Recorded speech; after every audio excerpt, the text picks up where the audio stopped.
Welcome back to Well-Purposed Women. I'm Elizabeth, and today we're going to be making this beautiful fabric cross wreath for Easter. If it's your first time joining us, thank you so much for being here, and don't forget to hit that little red subscribe button down below and you'll be sure to get future videos. But let's get started on making this beautiful wreath. The supplies we're going to need are also listed down below.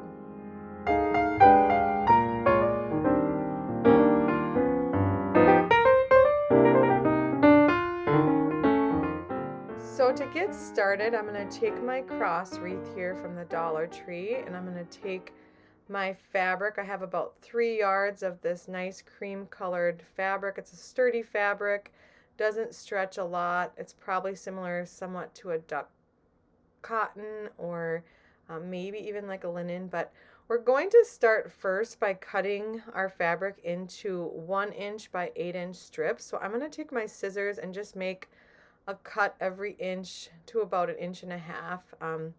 And just I have my fabric kind of folded, so we're going to do it on the folded edge. And then I'm just going to take my scissors and run it down the length of the fabric, making these longer 1 inch strips, and I'm going to make a bunch of those. And you can use the scissors like I am if you find it easier to use a cutting mat with a rotary cutter.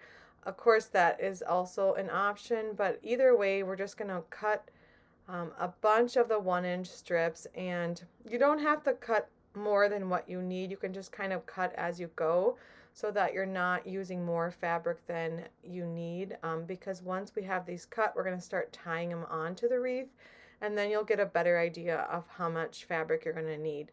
But once we have the 1 inch strips, then we're going to take our ruler here and just measure out around 8 inches, and we're going to cut strips that are 1 inch by 8 inches like I mentioned. So just take your scissors and then cut that 1 inch strip into the 8 inch by 1 strips. And I like just using a strip I've already cut as a pattern, and I just keep cutting the strips with the little one as an example. And again, just continue doing this. You could probably do at least 1 yard or 2 yards right away, because this cross wreath used about 2 yards of my fabric.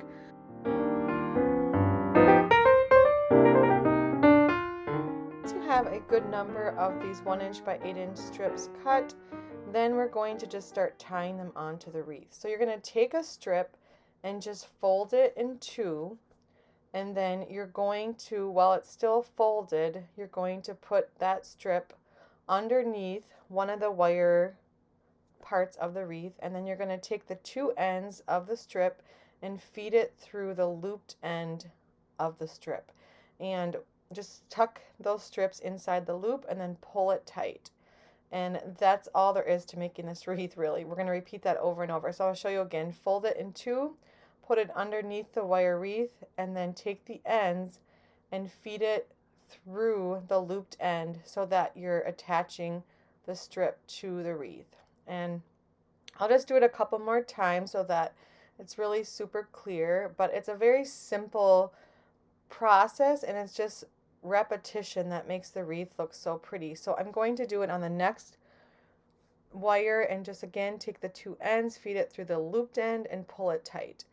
And then I'll do it one more time. And on this cross wreath, I kind of just did it this way. I moved up the cross wreath and kind of did it from right to left. So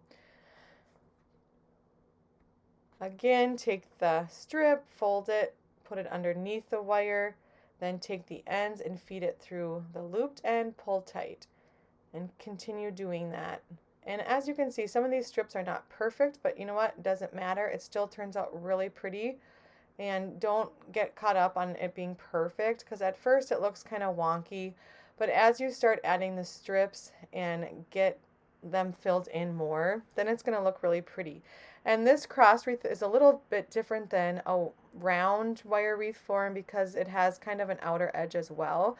So I put fabric strips on the outer and inner edge of this wreath form, and it turned out really nice in the end, as you're going to see in a little bit.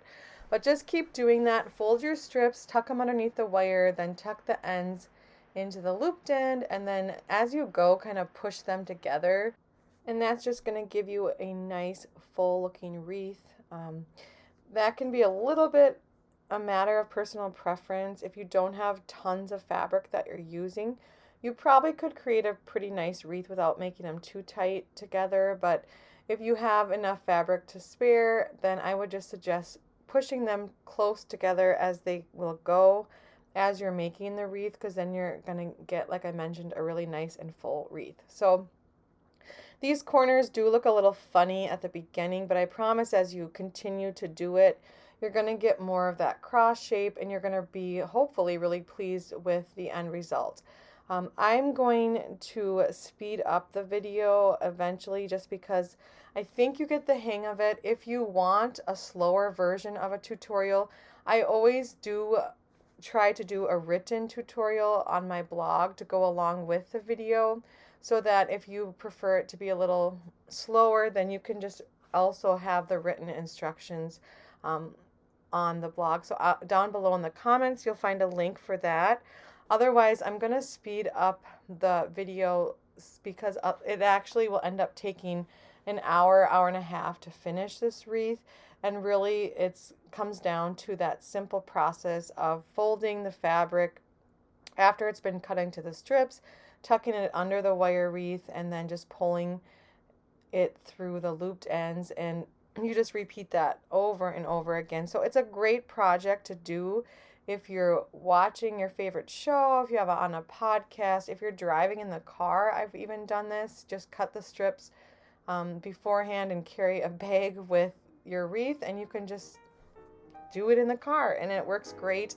And it's a mindless type of thing that it doesn't take a lot of creativity or energy to do, but in the end it turns out really nice. So let's go ahead and speed up the video, and I'll see you on the other side to finish it off with some embellishments.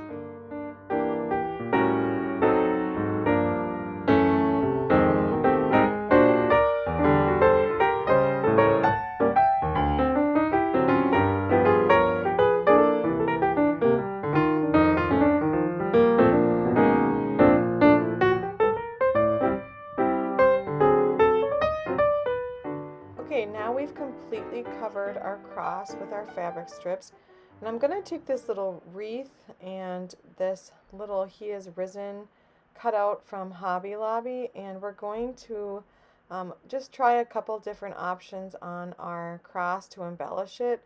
I'm going to take this antiquing wax, and I'm going to darken the He Is Risen cutout a little bit with the antiquing wax, and you can just take a rag and you wipe that onto the cutout, and that gives it a darker look. If you like the bare wood, you could also use that, but I thought a slightly darker wood would stand out a little bit more on this wreath. So once you cover your cutout with the wax, if you're doing that, then we're just going to attach the different embellishments onto our wreath. So we're going to start by taking some floral wire. I use this golden wire that blended in really well with the cream fabric, and just fed it through the wreath, and then we're just going to twist the wire off in order to hold the little wreath in place. And I did find this golden wire blended in really well, and it was not visible once it was attached. And so I'm going to take another piece of the wire and just do the same thing to the other side of this wreath. And of course you would do the same thing if you're attaching floral picks or just some dried flowers or something else to your wreath. Then same thing, just take some floral wire and attach it that way. That's going to give you a little bit more sturdiness, and it's going to hold everything in place a little bit nicer. And once I had my little green wreath attached, then I took some burlap ribbon and I just hot glued the He Is Risen sign onto the ribbon, and I found the ribbon added a little bit more contrast and made the He Is Risen cutout stand out just a tad bit more. Which is what I was looking for. And then once I had my ribbon and cutout in place, I took the wire and again just fed it through the ribbon, attached it to the greenery, and then everything was pretty well in place, and it wasn't going to move around. It's not going to come off with different temperatures. It's going to just stay in place. So that's why I chose to use wire versus hot glue on this wreath. I love how this is turning out, and I just used a piece of wire to tie off the other side of that ribbon, and then I was pretty much done with this cross wreath. I think it turned out even better than I had imagined. I hope you liked watching this video. If you did, give me a like down below and subscribe to the channel so you can get future videos. But I love this reminder of the real meaning of Easter, what Christ has done for us, and it's a way to just remember his love throughout the season. So I hope you enjoyed the video, and I hope you have a wonderful Easter, and I look forward to crafting together again with you. Thanks so much for being here.